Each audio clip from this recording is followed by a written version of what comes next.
ऐसे परम श्रद्धेय परम आदरणीय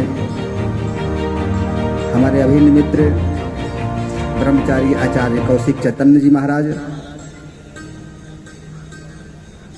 यहाँ पर परम कृपा करके पधारे, जिनका मेरे साथ में परम आत्मीयता है।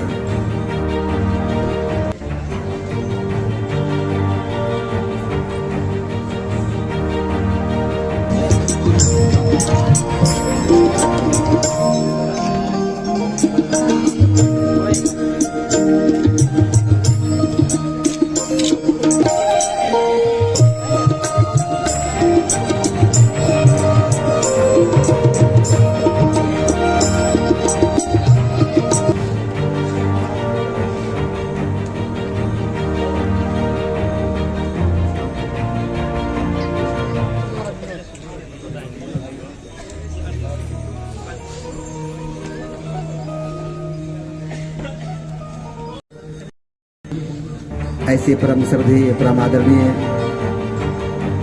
हमारे अभिन्न मित्र ब्रह्मचारी आचार्य कौशिक चैतन्य जी महाराज यहाँ पर परम कृपा करके पधारे,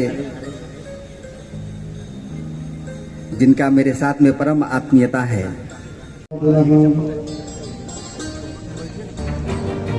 सर्वकल्याणदातारं सर्वापदघ्नवारकं अपार करुणामूर्तिं आंजनेयं नमामि।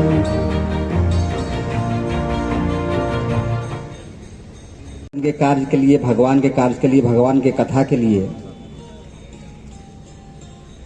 और भारत के कोने कोने में धर्म का और अपने कृति का ध्वजा पताका लहराने वाले चर्चा कर रहे हैं, भागवत जी की कथा सुनने के लिए बैठे हुए हैं। इससे बढ़कर के और ज्यादा सौभाग्य जीव का नहीं हो सकता है, क्योंकि भगवान की कृपा का फल है भगवान की कथा मिल जाना, और उसमें भी योग्य आचार्य के मुखारबिंद से भगवान की कथा सुनने को मिल जाए और परम पावन भूमि मिल जाए, तो यह मणि कांचन युक्त हो जाता है। इसलिए हम सभी लोग परम सौभाग्यशाली हैं, यहाँ पर बैठ करके 7 दिनों तक भागवत जी की कथा श्रवण करेंगे और व्यास जी महाराज बड़े सुंदर ढंग से भागवत जी की कथा को समझाने का प्रयास करेंगे।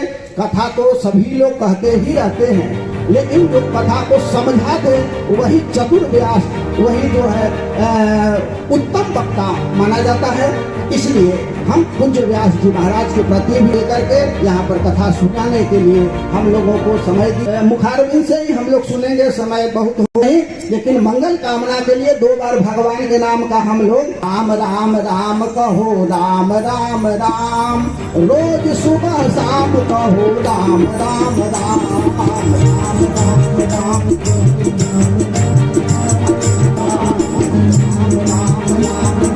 राम राम राम, रोज सुबह शाम कहो, राम राम राम, राम राम कहो, राम राम राम, रोज सुबह शाम कहो, राम राम राम, राधे भी राम कहो, जाते भी राम, जाते भी राम, राधे भी राम कहो, जाते भी राम, सोते भी राम कहो, जगते भी राम, सोते भी राम कहो, जगते भी राम, सोते भी राम कहो, जगते भी राम, सोते भी राम कहो, जगते।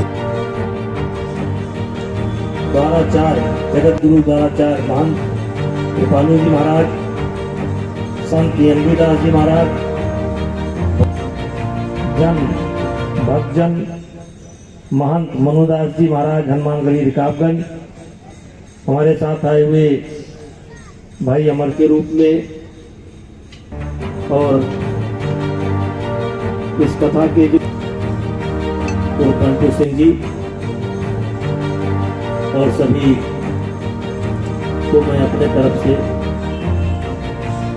धन्यवाद देना चाहता हूं कि अगर कोई ध्यान से सुनेगा इसमें उतार भी है, चढ़ाव भी है, सुख भी है, दुख भी है। इसमें उतार भी है, चढ़ाव भी है, सुख भी है, दुख भी है। किसी के जीवन को आप ले लीजिए। और आज मैं अक्सर सोचता रहता हूं